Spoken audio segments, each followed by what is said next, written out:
ये वीडियो हम स्टार्ट करेंगे क्वेश्चन नंबर 6 से। और इसके पहले के जो क्वेश्चन है वो आपने इससे पहले के जो पार्ट बने हैं इसके उसमें जरूर देखा होगा। बहुत टाइम के बाद ये वीडियो अपलोड हो रहा है और मैं ट्राई करूंगी कि इसके बाद इतना ज्यादा गैप ना हो। तो क्वेश्चन नंबर 6 क्या है?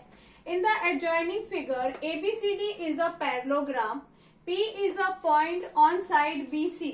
यहाँ पर ये देखो, ये BC और BC के ऊपर ये पॉइंट है और ये क्या है, and DP when produced meet AB produced at L। ये DP को जब आप आगे ड्रॉ करते हैं और AB को ड्रॉ करते हैं तो it meets eight point L। तो आगे आपको क्या प्रूव करना है? DP is to PL, DP is to PL is equal to DC means ये DC is to BL। ये हमको प्रूव करना है। अच्छा, तो हम देखेंगे कि ये कैसे प्रूव होता है। और ये तो आप जानते ही हैं कि arithmetic, geometry, calculus, algebra, trigonometry, ये सारे क्वेश्चन हम सॉल्व करते हैं इस चैनल पर। तो let's start our new video. Okay,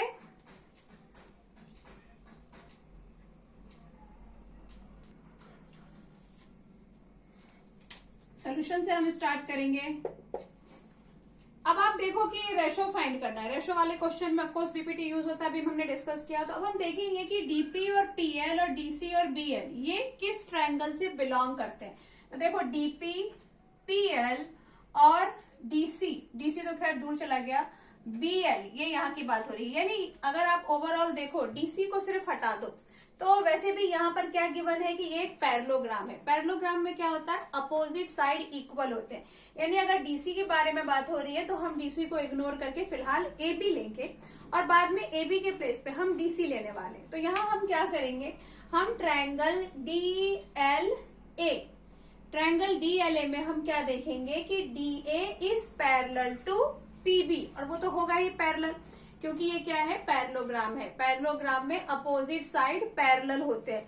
तो अगर DA CB के पैरेलल है तो ये जो PB है ये भी किसका पार्ट है?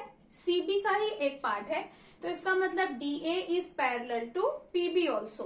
तो DA इज पैरेलल PB, तो यहाँ पर हम BPT यूज करेंगे। अब इसको हम लिखेंगे कैसे? देखो, इन ट्रायंगल ADL क्या गिवन है आपको?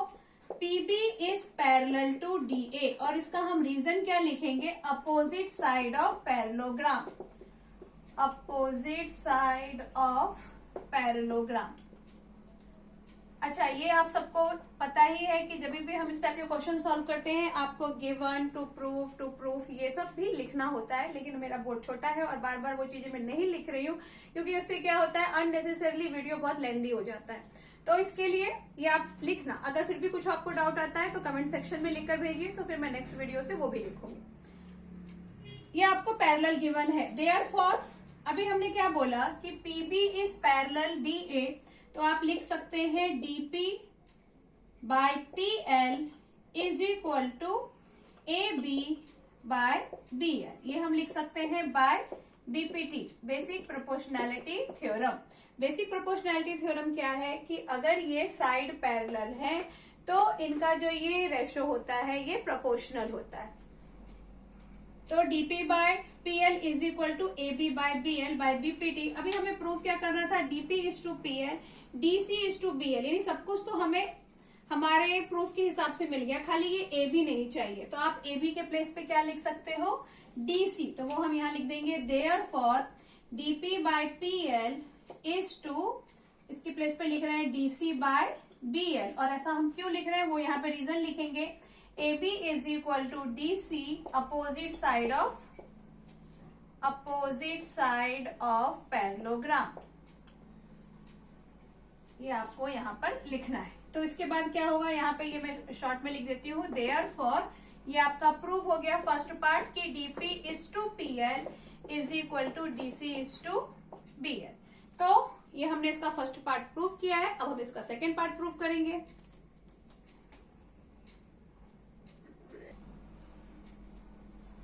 ओके, तो अभी हमने क्या प्रूव किया कि DP by PL is equal to AB by BL, और वो हमारा इक्वेशन 1 था। अभी हमें इक्वेशन 2 प्रूव करना है। तो हम यहाँ पर क्या लिख सकते हैं? वापस हम वहीं से शुरू करेंगे जहां से हमने पहले वाले क्वेश्चन में शुरू किया था कि बीपी मतलब ये चीज आपको वापस लिखने की जरूरत नहीं है वैसे तो, क्योंकि ऑलरेडी हम क्वेश्चन नंबर 1 में ये प्रूव कर चुके हैं। तो क्वेश्चन नंबर 2 में हम सीधे सेकंड पार्ट से स्टार्ट करेंगे। मतलब हम लिखेंगे सीधे क्या, DP by PL is equal to AB by BL, और यहाँ पे आप लिखोगे प्रूव्ड। ये ऑलरेडी क्या हो गया है, प्रूव्ड हो गया। अब यहीं से आप स्टार्ट करो। अच्छा, यहाँ आप देखो कि हमें प्रूव जहां करना है, जो चीज करना है, तो जो डीपी है वो डिनोमिनेटर में है, लेकिन यहाँ जो हमारा डीपी है वो न्यूमरेटर में आ गया है। तो इसके लिए आपको, और यहाँ इस तरफ भी सेम चीज प्रॉब्लम हुई है कि डीसी ऑफकोर्स हम एबी के प्लेस पे लिखेंगे, तो डीसी हमारा क्या है, डिनोमिनेटर में है, और ये हमारा न्यूमरेटर में है। तो हम क्या कर दें, इसको उल्टा कर दें, ये पूरे को। तो पूरे का जब हम उल्टा करेंगे तो ये क्या हो जाएगा, ये हो जाएगा PL by DP is equal to BL by AB. Ratio के क्वेश्चन में आप ऐसा कर सकते हो, मतलब जो भी प्रॉपर्टी आप लगाएंगे वो आपको लेफ्ट हैंड साइड और राइट हैंड साइड दोनों तरफ करना है। जैसे मैंने यहाँ जो इनवर्स लिखा, इसको जो उल्टा किया, तो इसको भी किया और इसको भी किया, तो ये काम हम कर सकते हैं। अब हमने इसको उल्टा तो कर दिया। आगे हम क्या देख रहे हैं कि चलो डीपी और एबी ये तो डिनोमिनेटर में आ गए, बट ऊपर क्या चाहिए आपको, डीएल चाहिए, और ऊपर क्या है हमारे पास, पीएल है। पीएल अगर मैं इसमें डीपी और ऐड कर दूं तो मुझे क्या मिल जाएगा, डीएल मिल जाएगा। तो आप क्या करेंगे, बोथ साइड एडिंग 1, यहाँ आप 1 ऐड करो और यहाँ पर भी आप क्या ऐड करो, 1 ऐड करने से क्या होगा, 1 ऐड करने से PL plus DP by DP is equal to BL plus AB by AB. ये एबी को आपने 1 से मल्टीप्लाई किया तो एबी, और यहाँ पर भी डीपी को मल्टीप्लाई बाय 1 किया तो डीपी। अब देखो पीएल प्लस डीपी, कभी भी क्वेश्चन में अगर आपको हाफ पार्ट गिवन है, हाफ आपको फाइंड करना है, तो +1 आप करेंगे तभी आएगा। ये ऐसा हो गया PL plus DP. PL plus DP को हम क्या लिख सकते हैं, डीएल बाय डीपी, और यहाँ बीएल प्लस एबी, देखो बीएल और एबी इसको प्लस करेंगे तो क्या आएगा, एएल बाय एबी। अब क्वेश्चन में हमें एएल तो चाहिए बट एबी नहीं चाहिए, एबी के प्लेस पे डीसी चाहिए, तो वो हम यहाँ लिख देंगे सीधे। तो ये आ जाएगा डीएल बाय डीपी। अच्छा, मैं डायरेक्ट आंसर लिख देती हूँ, नहीं तो फिर वहां लिखना पड़ेगा। तो आ जाएगा क्या, DL is to DP is equal to AL is to, क्या चाहिए था हमको, डीसी। और यहाँ आप रीजन लिख सकते हैं, जो इससे पहले के क्वेश्चन में हमने रीजन क्या लिखा था कि AB is equal to DC, और क्यों ये इक्वल है, because it is opposite side of parallelogram. तो ये आपको रीजन लिखना बहुत जरूरी है। ये हमने लिख दिया और ये हमारा क्वेश्चन प्रूव हो गया। अब देखते हैं क्वेश्चन नंबर 2।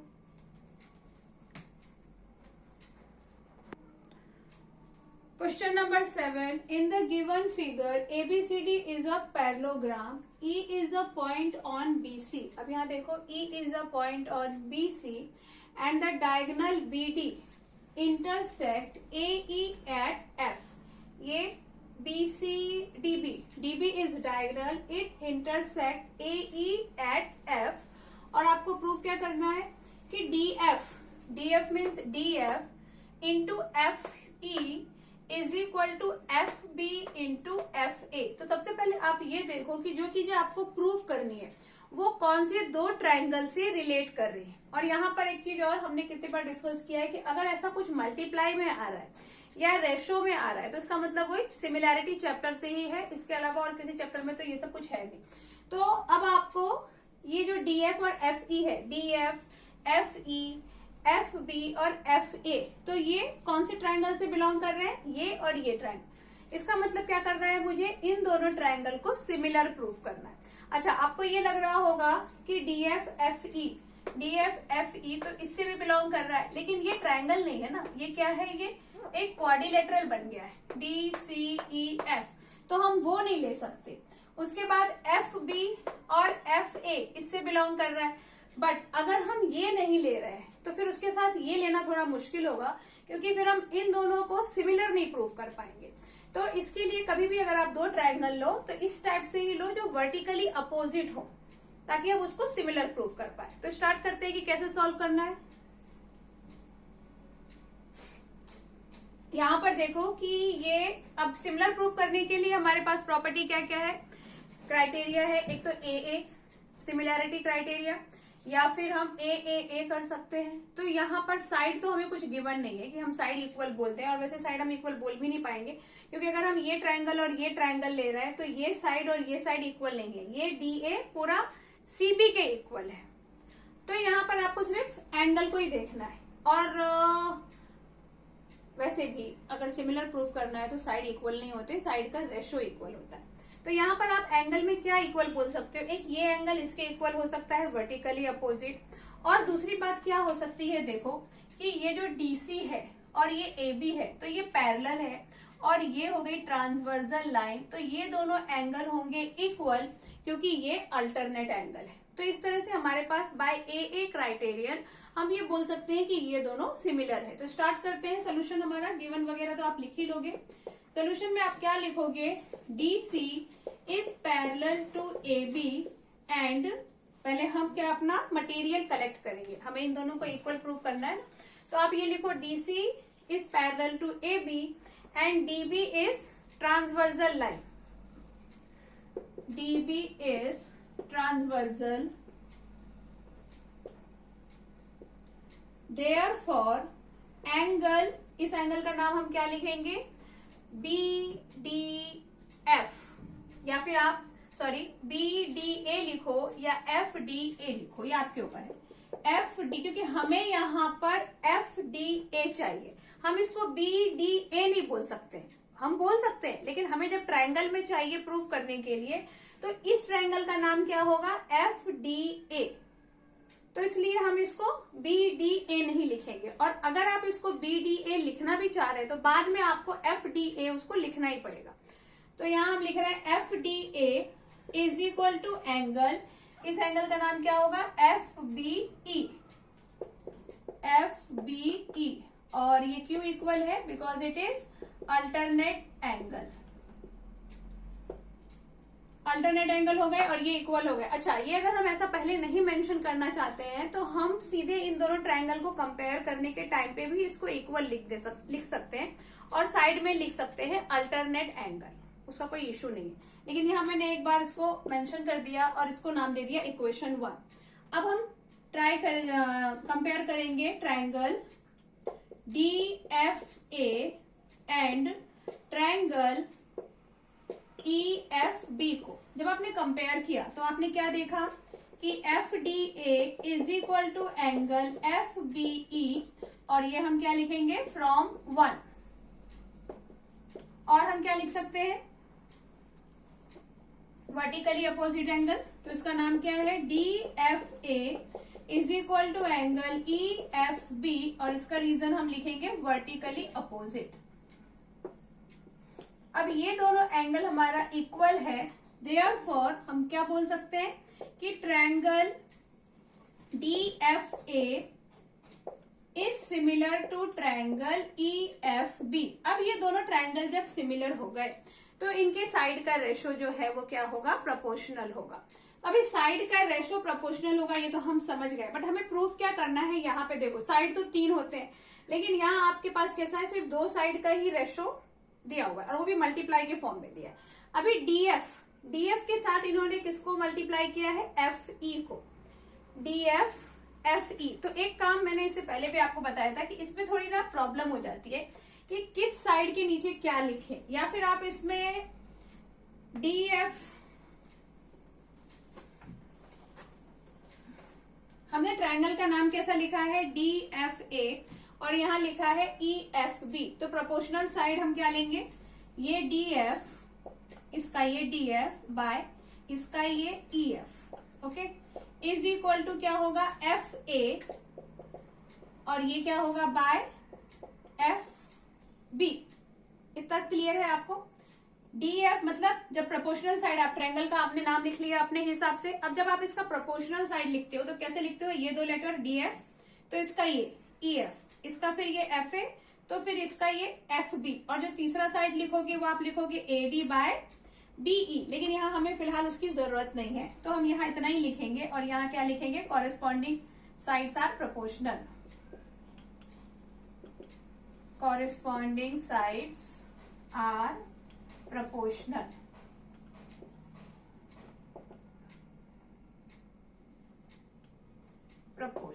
अब आप देखो कि जब हमें प्रूफ करना है तो प्रूफ में क्या लिखा है, DF इंटू EF लिखा है और FA इंटू FB लिखा है। तो जब ऐसा लिखा है, लेकिन हमने तो इस तरह से लिखा अपने ट्रायंगल के हिसाब से, तो अब आप क्या कर सकते हो, यहाँ पे FB को इधर और EF को इधर कर सकते हो। ये भी हम कर सकते हैं अगर क्वेश्चन ऐसा रेशो के फॉर्म में हो तो। अब आप इसको इस तरह से लिख दो। क्या किया हमने, इसका डिनोमिनेटर को एक्सचेंज कर दिया और डिनोमिनेटर एक्सचेंज करने के बाद अब आप इसका क्रॉस मल्टीप्लाई कर दो तो ये हो जाएगा DF, ये क्या था, EF था, EF। अब क्रॉस मल्टीप्लाई कर दो। क्यों ऐसा किया हमने, पहले हमने ट्रायंगल के हिसाब से जो पैटर्न है उस हिसाब से हमने कॉरेस्पॉन्डिंग साइड को प्रोपोर्शनल लिख लिया। फिर हमने देखा कि आंसर में हमारे पास DF और FE है, लेकिन हमारा जो ये बेस है दोनों का वो चेंज हो रहा है, तो फिर हमने दोनों के बेस को इंटरचेंज कर दिया। ये हम इस क्वेश्चन में, ये रेशो के क्वेश्चन में, जैसा कि मैंने आपको कहा कि लेफ्ट एंड राइट साइड दोनों तरफ आप अगर सेम काम करते हैं तो आप कर सकते हैं। कोई नंबर आपको ऐड करना है, आप दोनों तरफ ऐड कर सकते हैं, मल्टीप्लाई कर सकते हैं, सब्ट्रैक्ट कर सकते हैं, दोनों तरफ के नंबर को इंटरचेंज भी कर सकते हैं। तो ये हमने कर दिया और अब हम क्रॉस मल्टीप्लाई करेंगे तो हमारा आंसर आ जाएगा DF into EF is equal to FA into FB and it is proved. Okay, question number 8. In the adjoining figure, PS is 4 centimeter, SR is 2 centimeter. ये SR 2 centimeter, PT is 3 centimeter and QT is 5 centimeter. आपको proof क्या करना है वो देखो। First proof है कि PQR means this bigger triangle is similar to PST के सिमिलर है। अब जैसा कि ये क्वेश्चन में देख के लग रहा है कि अगर हम सिमिलर प्रूफ करने जाएं तो हम क्या सोचेंगे कि ये साइड, मतलब ये कॉरेस्पॉन्डिंग साइड प्रूफ करना है आपको कि कॉरेस्पॉन्डिंग साइड का रेशो इक्वल है। अब यहाँ हम साइड के बारे में इसलिए सोच रहे हैं क्योंकि इन्होंने कुछ भी हिंट हमको एंगल से रिलेटेड नहीं दिया है, और एंगल तो छोड़ो, यहाँ हमें साइड गिवन है। तो अगर साइड गिवन है तो मतलब हम साइड की प्रॉपर्टी के हिसाब से ही इसको प्रोपोर्शनल, पहले हम क्या सिमिलर प्रूफ करेंगे, मतलब पहले हम क्या करते हैं कि साइड प्रोपोर्शनल है ऐसा बोल दें। SSS कॉन्फ्रेंसी लगा सकते हैं, या फिर हम यहाँ पर SSS तो नहीं लग पाएगा क्योंकि हमारे पास तीनों साइड नहीं है गिवन, हमें 2 साइड ही गिवन है। और साथ में क्या है, यहाँ पर एक एंगल कॉमन हो सकता है, वो है ये P। तो SAS क्राइटेरिया से हम इसको सिमिलर प्रूव कर सकते हैं। वो कैसे करेंगे देखो। अच्छा, अभी हम पहले ये देखें कि कॉरेस्पॉन्डिंग साइड कैसे लेना है। तो आपको ट्रायंगल कौन सा प्रूव करना है, PQR और PST। तो भी मैंने बताया था आपको कि PQ बाय PS ये कॉरेस्पॉन्डिंग साइड होगा, फिर QR बाय ST कॉरेस्पॉन्डिंग होगा, फिर PR बाय PT होगा। तो हम पहले चेक करेंगे कि PQ बाय PS इसकी वैल्यू क्या है। सोल्यूशन में स्टार्ट करते हैं। फर्स्ट हम क्या देखें, in triangle PQR and triangle PST। अच्छा, यहाँ हम सिमिलर साइन अभी नहीं लगाएंगे क्योंकि वो हमें प्रूव करना है। तो हम ये दोनों ट्रायंगल में कंपेयर कर रहे हैं। कंपेयर करने के लिए आप क्या देखोगे, पहले PQ बाय PS। तो PQ की वैल्यू क्या है, 5 + 3 8 एंड PS की वैल्यू क्या है, 4। तो ये हो गया 4 × 1 = 4, 2 × 8, मतलब 2/1 आ गया। फिर आपको देखना है QR और ST। तो आप देखो कि QR और ST ये वैल्यू हमें गिवन नहीं है, तो ये साइड हम इग्नोर करेंगे। तो तीसरा साइड हमें क्या लेना है, PR या RP बाय PT। तो PR बाय PT। अभी PR क्या है मेरे पास, PR मतलब ये 4 + 2 6 और PT क्या है 3। तो यहाँ आप ले लो 6/3, 3 × 1 = 3 × 2 = तो ये दोनों साइड आ गए इक्वल। तो आप क्या लिख सकते हो, PQ therefore PQ by PS is equal to PR by PT। ये हो गया इक्वल। और एक चीज हम इसमें क्या इक्वल बोल सकते हैं, इसका ये एंगल, क्योंकि ये जो एंगल है ये PST इस ट्रायंगल में भी P है, और जब हम ये बिगर ट्रायंगल की बात कर रहे हैं तो वहां पर भी P है, तो P कैन बी कॉमन। तो तो हम यहाँ लिखेंगे angle P is equal to angle P that is common. अब हमारे पास कॉरेस्पॉन्डिंग साइड का रेशियो इक्वल है, एक एंगल इक्वल है, तो हम यहाँ पे क्या लगा सकते हैं, देयरफॉर क्या होगा, triangle PQR is similar triangle PST by SAS axiom. SAS property से ये दोनों सिमिलर हो गया, तो फर्स्ट तो प्रूव हो गया। अब सेकेंड पार्ट में देखो, आपको कैलकुलेट करना है ST, जो तीसरा साइड हमने छोड़ा था ना ST, वो कैलकुलेट करना है। And QR is given that is 5.8। तो आप क्या लिखोगे, ये स्टार्ट कहाँ से होगा कि भाई ये दोनों सिमिलर है, तो कॉरेस्पॉन्डिंग साइड का रेशियो इक्वल होगा।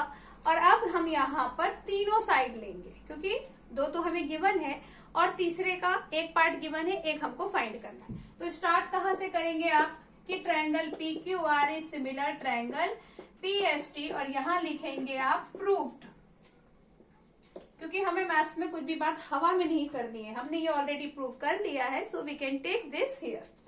अब लिखेंगे आप देयरफॉर क्या, PQ by PS is equal to QR by ST is equal to PR by PT. Now substitute the value.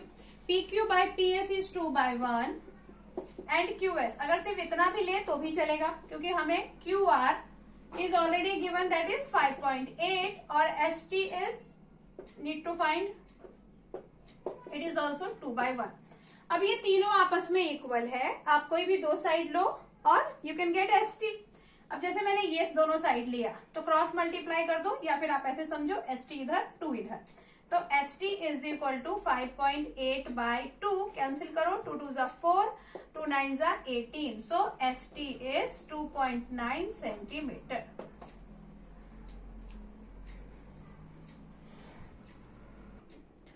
Question number 9, ABCD is a parallelogram in which AB is 16, ये AB आपके पास 16 है, and BC is 10, okay, and L is a point on AC और यहाँ पे एक point L है, और आपको क्या गिवन है, CL is to LA is equal to 2:3। तो आपको प्रूफ क्या करना है। अच्छा, ये एक ऐसा क्वेश्चन है जहां पर ना आपको ये जो वैल्यूज गिवन है इनकी कुछ भी जरूरत नहीं है, बिना उन वैल्यू को यूज किए हम प्रूव कर लेंगे कि ये दोनों सिमिलर हैं, मतलब ये दोनों ही जो क्वेश्चन है वो प्रूव हो जाएगा। देखो क्यों, क्योंकि CLB मतलब ये वाला CLB is similar to triangle ALN।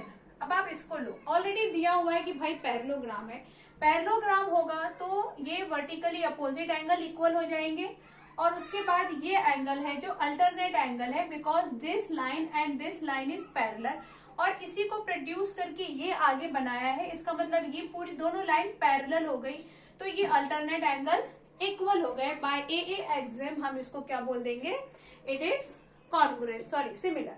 तो वही करेंगे, और जो सेकेंड क्वेश्चन है उसमें भी सेम है, CLM यानी ये वाला, एंड ALB यहाँ पर भी आप क्या बोलोगे, ये वर्टिकली अपोजिट एंगल हो गया, और उसके बाद यहाँ पर ये एंगल और ये एंगल अल्टरनेट एंगल, क्योंकि ये CB और DA पैरेलल लाइन है, ये CA ट्रांसवर्सल लाइन है, तो ये एंगल और ये एंगल भी अल्टरनेट होने की वजह से इक्वल होंगे। तो जो भी हमको गिवन था उसकी हमको जरूरत नहीं पड़ी। स्टार्ट करते हैं कि कैसे सॉल्व करना है। पहला इजी है काफी, दोनों ही बहुत इजी है। इन दोनों ट्रायंगल को हम कंपेयर करेंगे, CLB एंड ट्रायंगल ALN, और क्या देखा हमने इसमें कि angle CLB is equal to angle ALN and reason is vertically opposite. ये हो गया वर्टिकली अपोजिट। उसके बाद सेकेंड हमको क्या प्रूफ करना है, लिखना है कि ये एंगल और ये एंगल इक्वल है, तो इस एंगल का नाम आप क्या लिखोगे, एंगल ANL। देखो जहां तक हमारा ट्रायंगल है ना वहीं तक हमको लेके जाना है, जैसे कि AN और ये L, यहीं तक हमारा ट्रायंगल है, तो ये L तक ही आपको लिखना है, B तक नहीं पहुंच जाना। तो ANL is equal to angle, ये एंगल और L में आप लोग कंफ्यूज नहीं होना, ये एंगल है, एंगल CBL, और ये रीजन क्या है, वर्टिकली अपोज, सॉरी ये वर्टिकली अपोज नहीं है, ये अल्टरनेट एंगल है, तो हम यहाँ लिखेंगे अल्टरनेट एंगल। देयरफॉर क्या बोल सकते हैं कि ट्रायंगल, यहाँ पे ट्रायंगल लिखो, CLB is similar triangle ALN, और रीजन क्या है, बाय AAX। तो ये हमारा प्रूफ हो गया। अब ऐसे ही आप सेकेंड पार्ट प्रूफ करोगे, और सेकेंड पार्ट में क्या लिखोगे, in triangle CLM and triangle ALB। तो CLM और ALB में हमने क्या